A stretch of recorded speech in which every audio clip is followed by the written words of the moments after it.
Olá, meus amados irmãos, que bom é darmos continuidade à nossa nova série de estudos sobre teologia bíblica, tendo um panorama aí de cada livro da Escritura. E hoje nós teremos nosso segundo estudo, abordando o livro de Êxodo, o livro que marca para nós aí essa transição, onde Moisés, que é o autor de Gênesis, que também é o autor dos demais livros do Pentateuco, é inserido na história e é onde conseguimos ter um contexto maior sobre como este profeta do Senhor aparece, se torna um instrumento e também é útil para deixar registrado para nós este livro que é tão precioso. Então nós vamos orar para darmos início e assim veremos então um pouquinho sobre este livro da Bíblia. Oremos.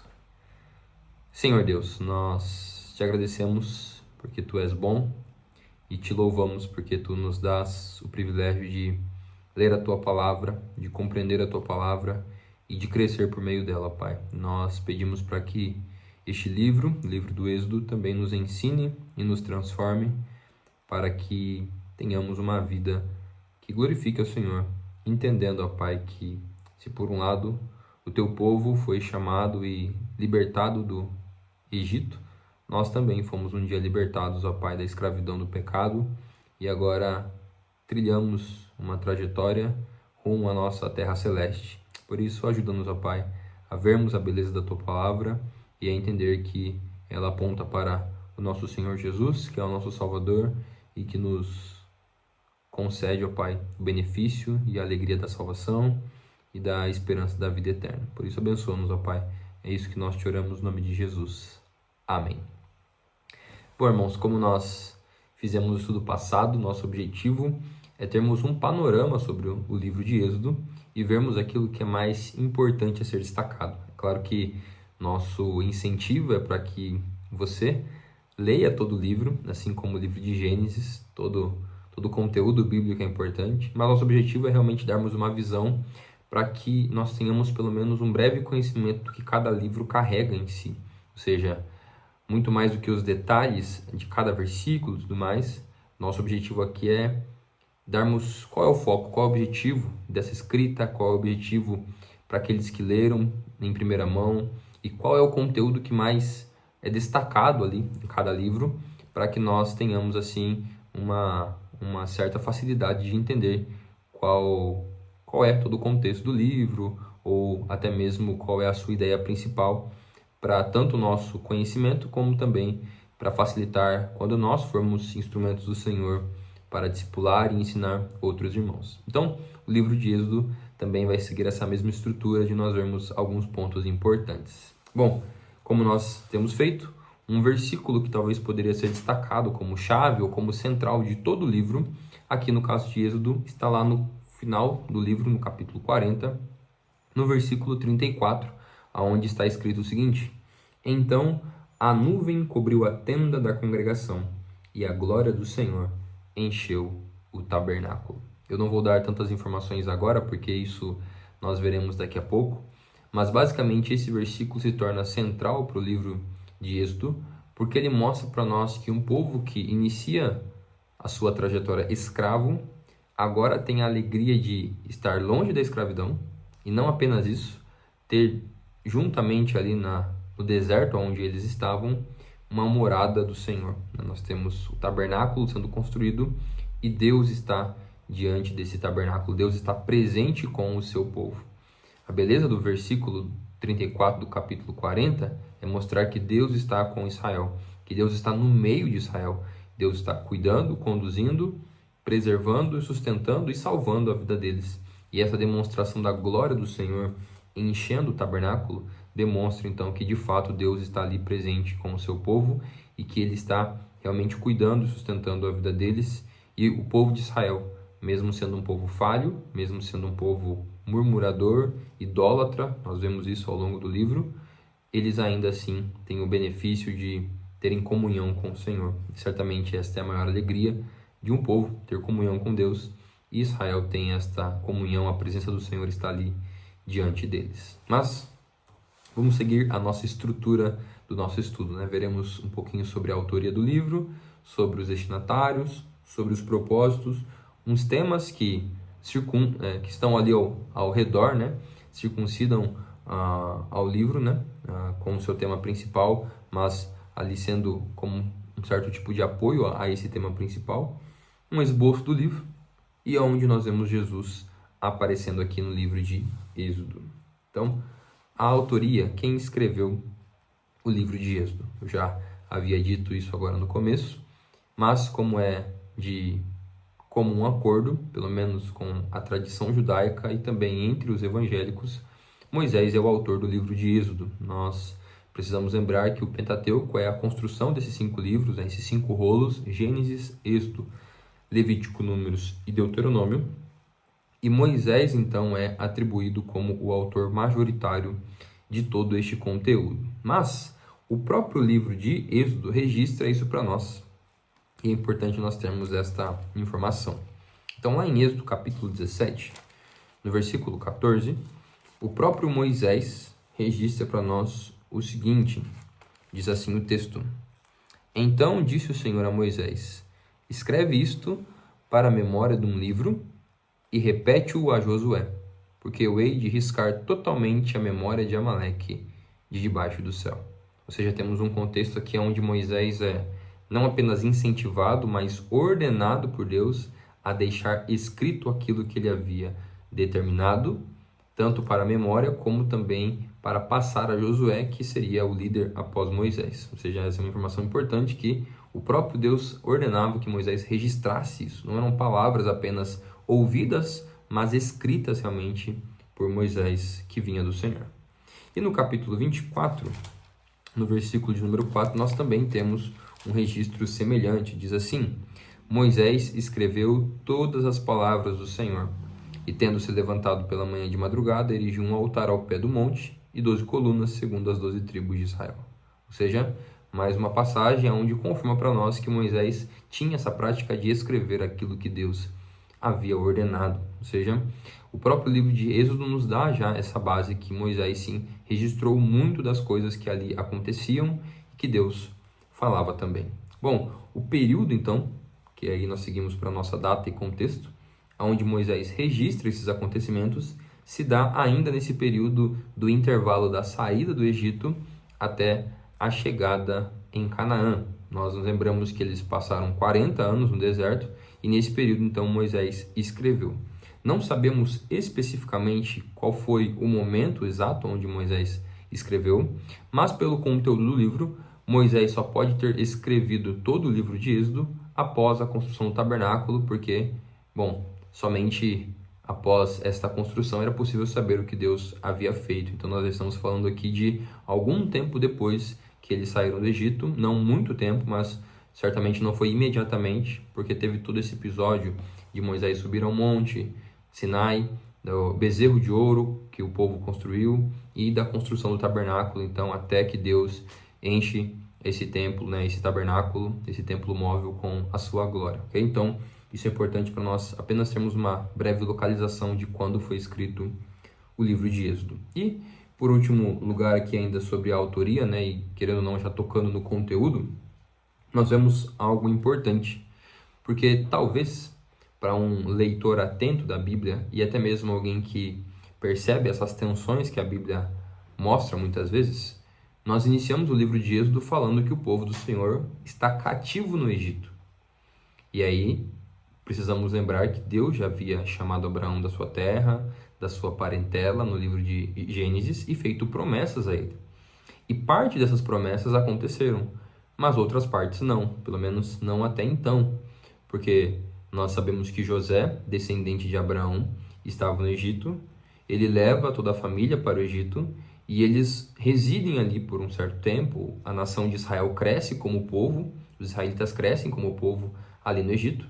Contudo, a promessa do Senhor era que eles teriam uma terra deles. Nós sabemos que essa terra é a terra prometida, a terra de Canaã e ali todas as suas circunvizinhanças. Então, nesse contexto, algum observador atento diria assim: e as promessas de Deus?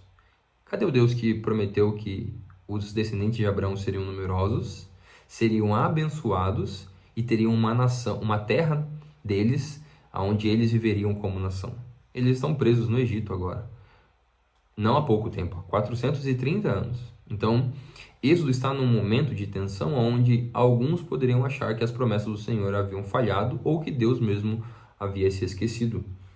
Mas o livro vai mostrar para nós que não. O livro vai mostrar para nós que Deus continua cumprindo a sua promessa, que Deus continua cumprindo os seus planos e ele não se esqueceu de Israel. Ou seja, Moisés é um instrumento pelo qual Deus vai cumprir parte das suas promessas para tirar o povo da escravidão e levá-los até perto da terra prometida, porque sabemos que somente com Josué eles vão entrar nessa terra, mas Deus já está cumprindo a sua obra, todo esse processo de chegar até lá por meio de Moisés. E Êxodo resolve isso, então. Ou seja, se tinha alguém que porventura podia dizer, olha, Deus se esqueceu, Deus responde agora no livro de Êxodo dizendo, eu não me esqueci, eu continuo sendo fiel ao meu povo.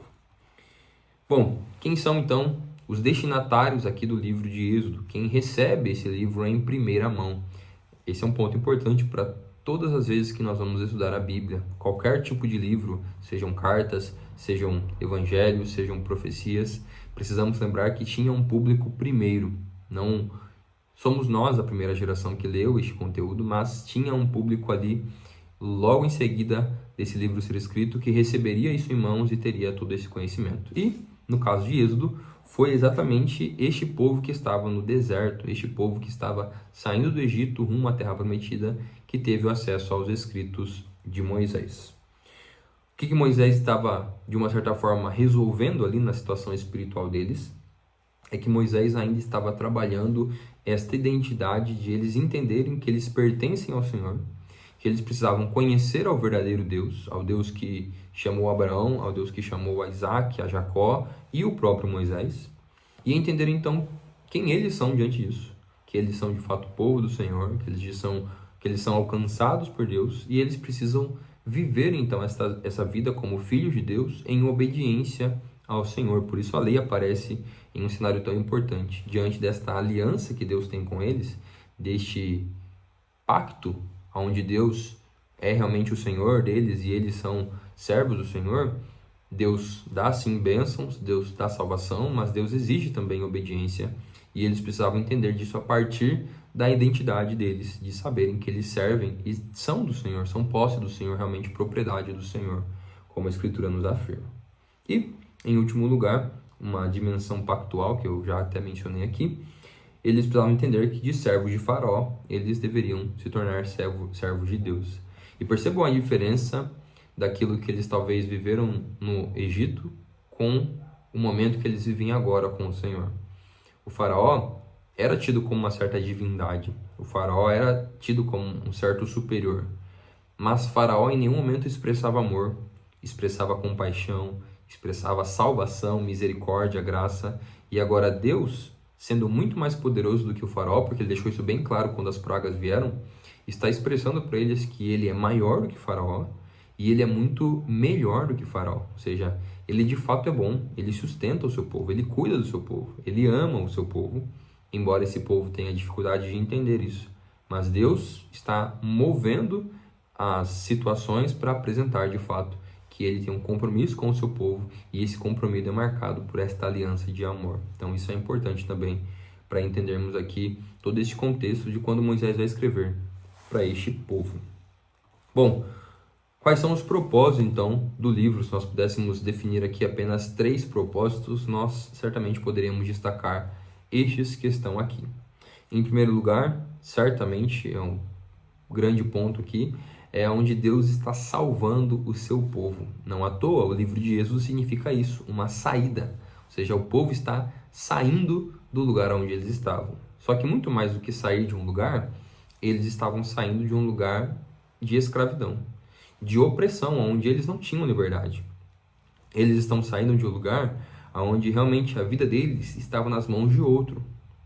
E quem proporciona essa saída, quem proporciona este êxodo, é o Senhor. É Deus quem está salvando eles. E esse é um ponto importante de nós entendermos sobre o livro de Êxodo. Não é simplesmente uma mudança de lugar, é uma mudança de Senhor. Ao sair do Egito, eles estavam deixando de servir a Faraó para servir a Deus agora.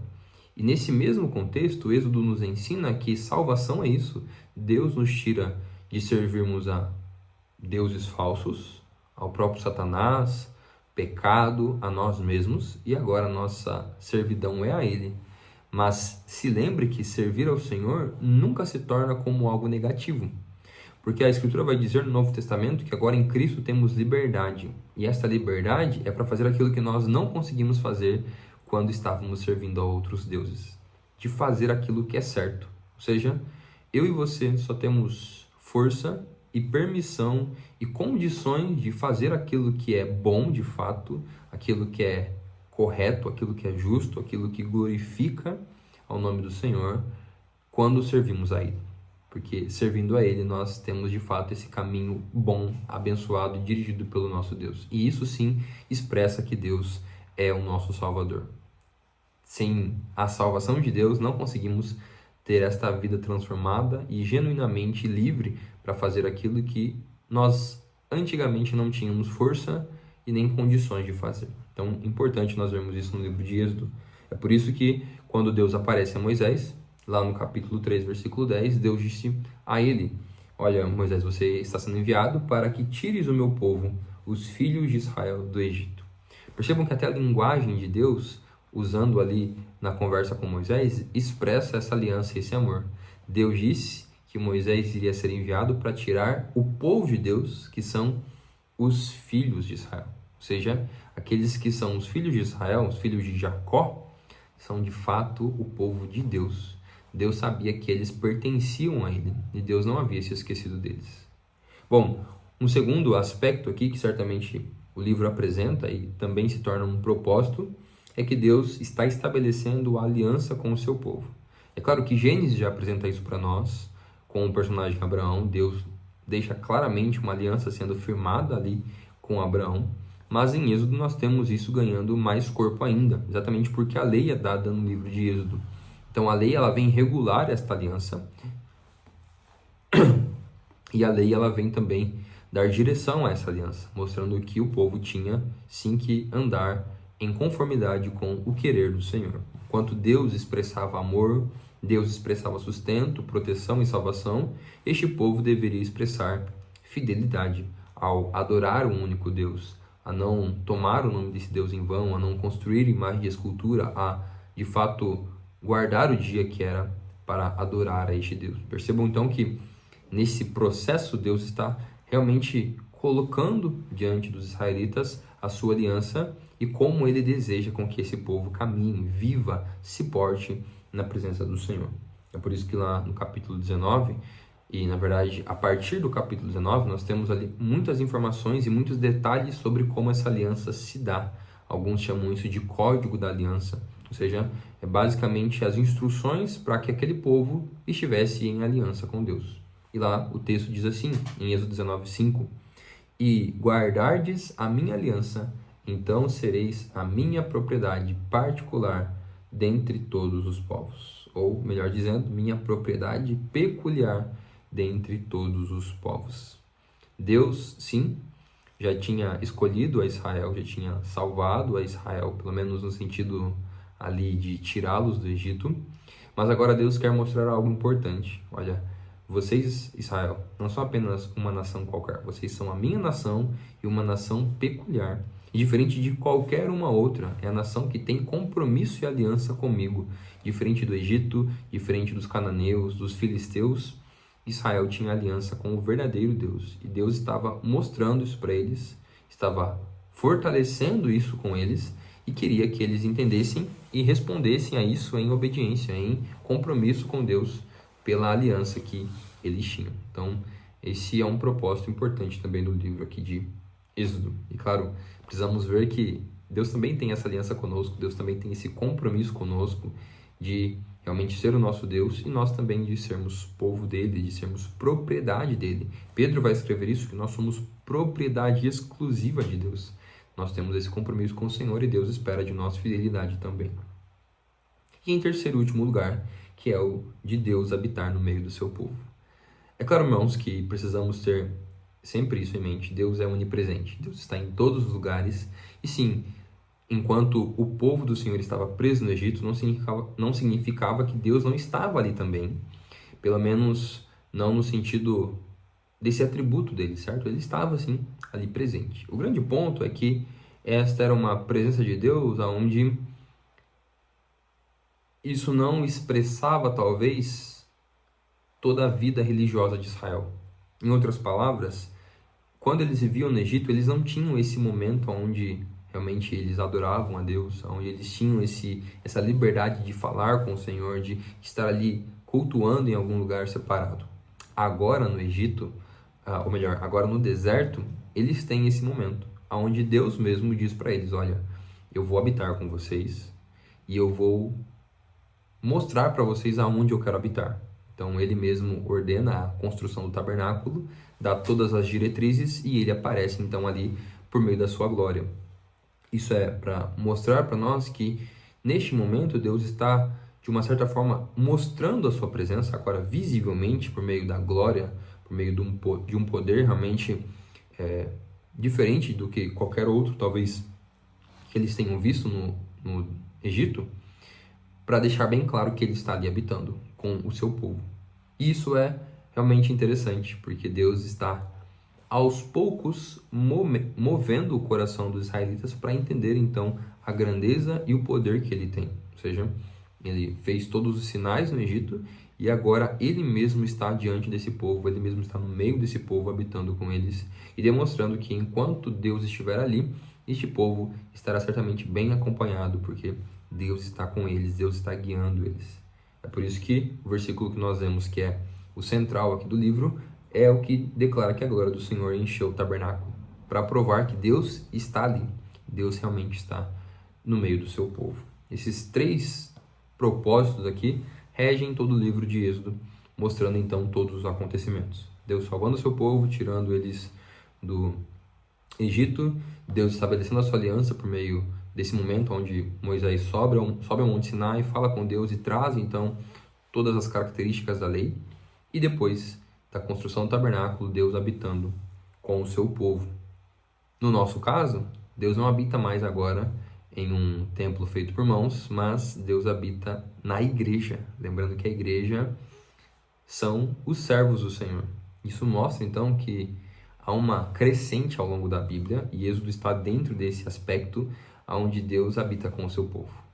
Em Êxodo no tabernáculo, mais para frente no período de Salomão em um templo, e então, quando chegamos no Novo Testamento, Deus habita no meio do seu povo, que é a igreja. Ele habita realmente nos nossos corações, e isso é importantíssimo para entender essa graça, esse benefício que nós temos, que é sermos morada de Deus. Então, isso é um tema que aparece em Êxodo, mas que certamente percorre toda a Bíblia até chegar a nós hoje, ou até chegar no Novo Testamento, onde isso se dá por meio do seu povo reunido.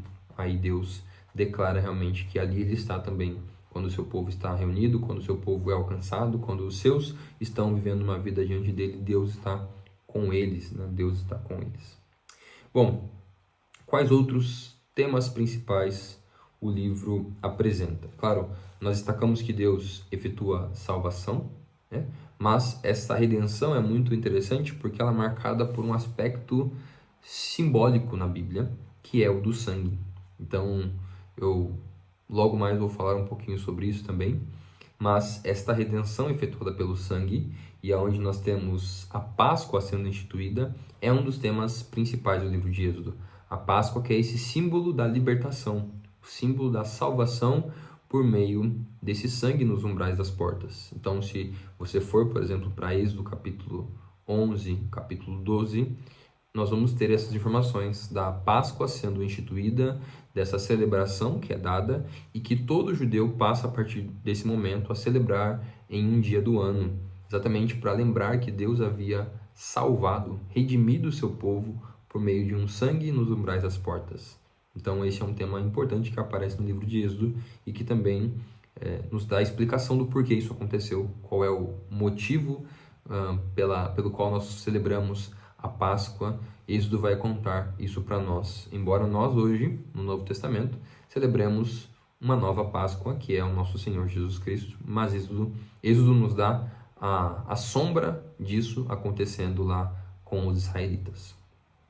Em segundo lugar, um propósito também, ou um tema que Êxodo nos apresenta é exatamente a ideia de nós servirmos a um único Deus. Então, enquanto os egípcios e as circunvizinhanças ali pagãs adoravam a muitos deuses, tinham muitos rituais para vários tipos de divindade, Israel é chamado a entender que existe um só Deus e confessar que existe um só Deus. Então, quando Deus traz as 10 pragas, ele está ali atacando a todos os tipos de divindade que os egípcios acreditavam e mostrando que ele era superior a eles, porque ele era verdadeiro. Ele não era como os deuses do Egito, ele de fato era de verdade, real, ele era e é o único Deus. Então, Deus começa a trabalhar isso. E nos 10 mandamentos, isso está descrito, que nós não deveríamos adorar a nenhum outro Deus.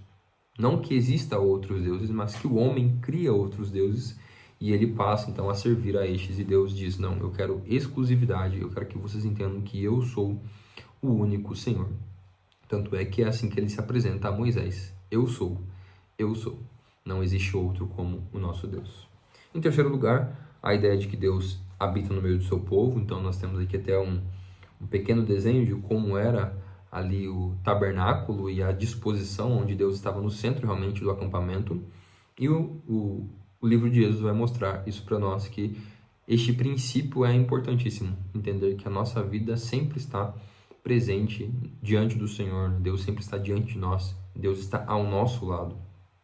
Não é estranho até mesmo nós vermos que a Escritura apresenta Deus como aquele que está ao nosso redor, que está cuidando, como um refúgio, uma fortaleza, porque Deus sempre está presente. E em último lugar, Moisés é certamente um destaque desse livro, mostrando a importância de um mediador.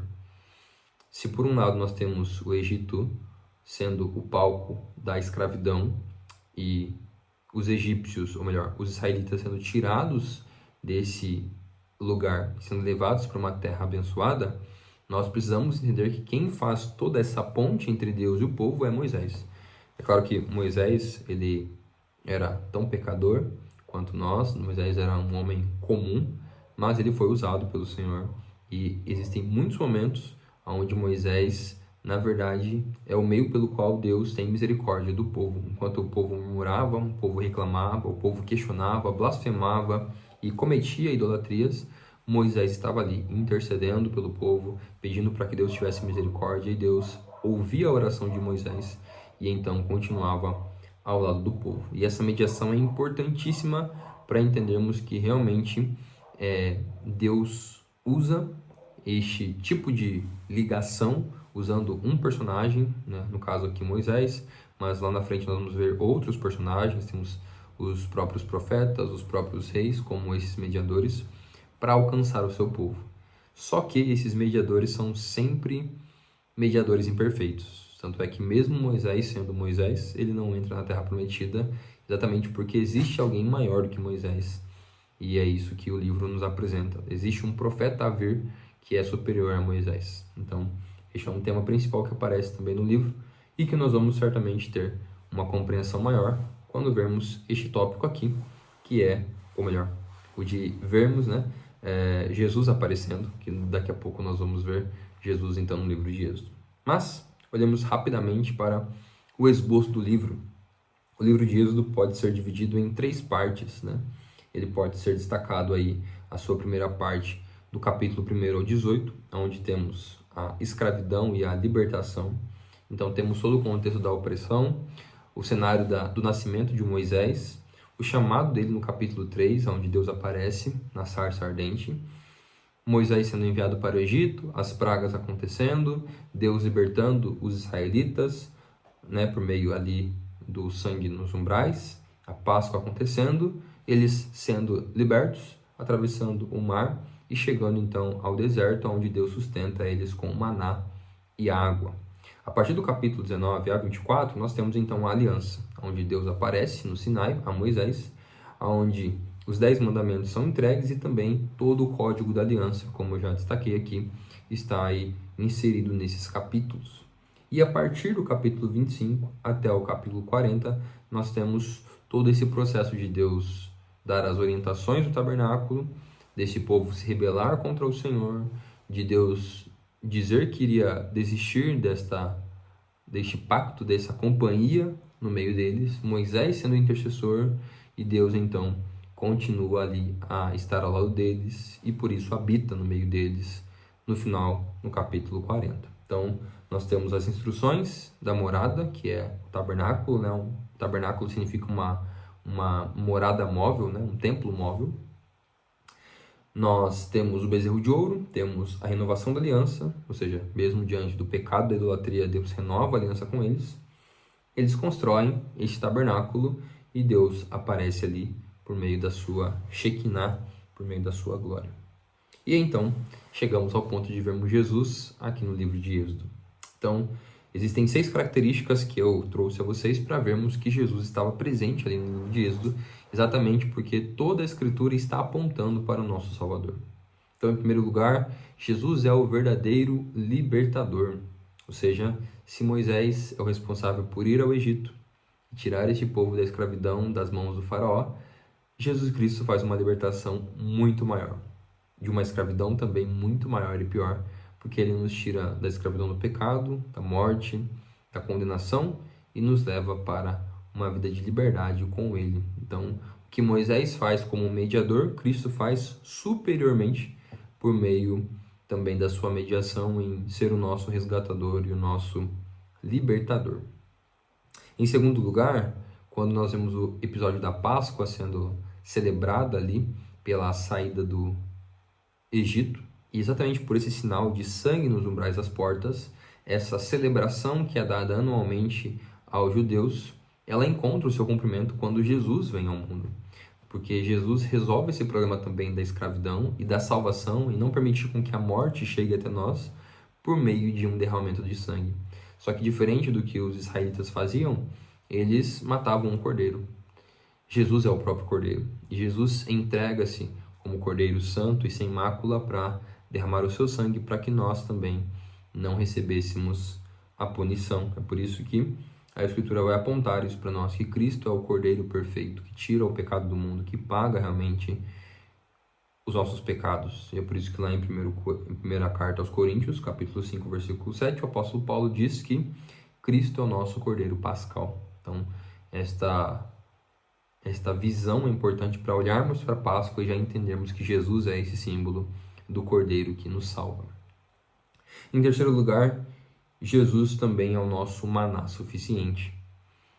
Pense em quanto de maná Deus não teve que mandar para este povo para que eles fossem sustentados durante 40 anos. Ou seja, era comida atrás de comida porque não era suficiente. E a Escritura aborda esse tema de um alimento que sacia, mas provisoriamente, para mostrar que Jesus é o pão da vida, que uma vez que ele se torna o nosso alimento e nós nos alimentamos dele, ele sacia toda a nossa fome. Isso é belíssimo de enxergarmos, fazendo esse contraste. Então, enquanto um povo estava caminhando e necessitava diariamente do alimento, quando temos a Cristo, não precisamos comer outro alimento, não precisamos de mais outra coisa para ser uma espécie de complemento. Não, Jesus é suficiente, ele sacia a fome da nossa alma. Isso é importantíssimo olharmos para o pão da vida. Por isso que Jesus é apresentado como esse símbolo de pão, daquele que sustenta e sacia a nossa fome. Em quarto lugar, Jesus é a rocha perfeita. Nós temos aqui um episódio importante também, onde Moisés ele falha, e é por isso que ele não entra na Terra Prometida, porque ele, ao invés de falar com a rocha que Deus havia ordenado para que ela desse água, ele bate na rocha.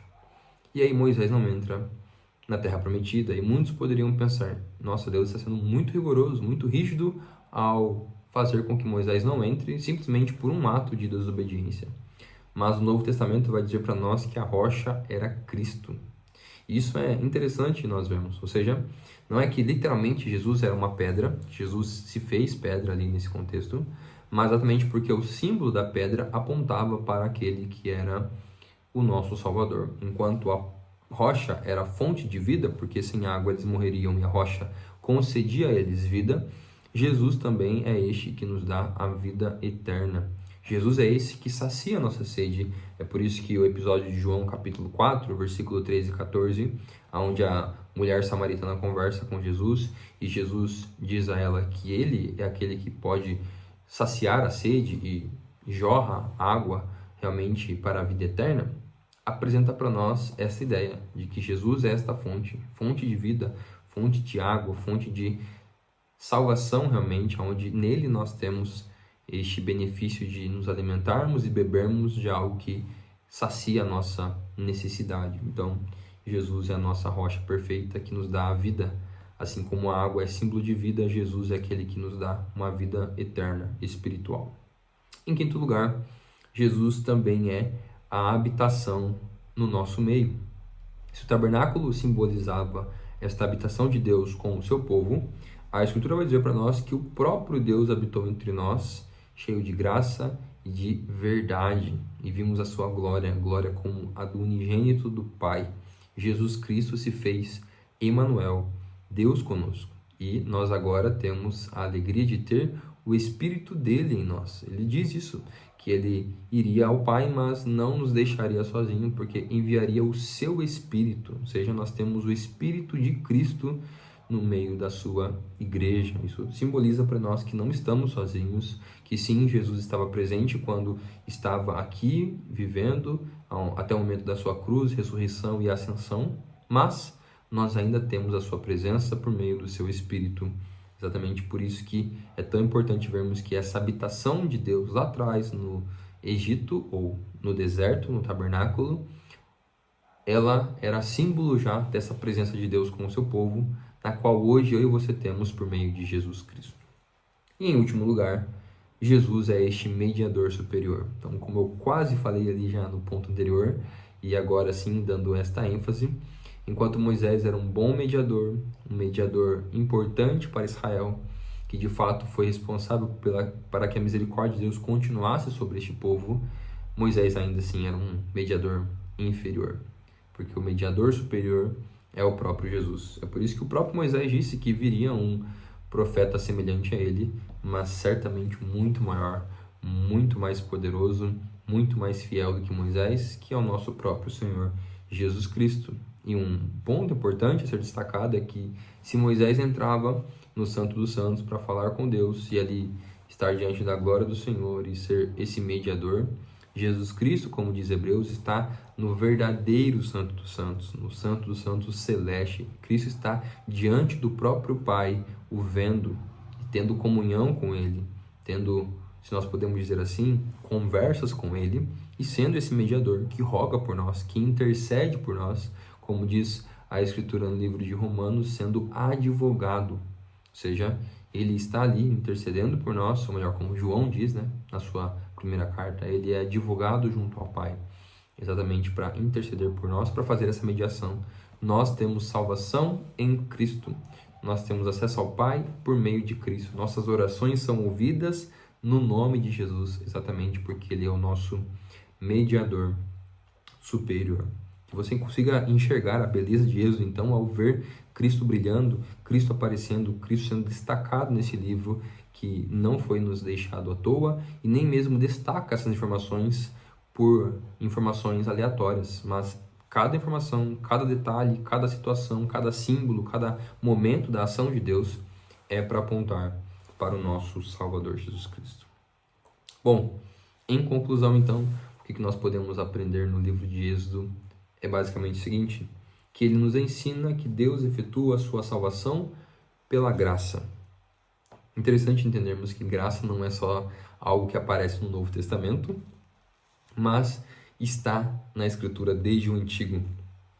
Na verdade, como muitos dizem, está desde Gênesis 3,15, quando Deus diz para Adão e Eva após a queda que viria um descendente da mulher que esmagaria a serpente. Isso é para mostrar para nós que Deus salva o seu povo por graça.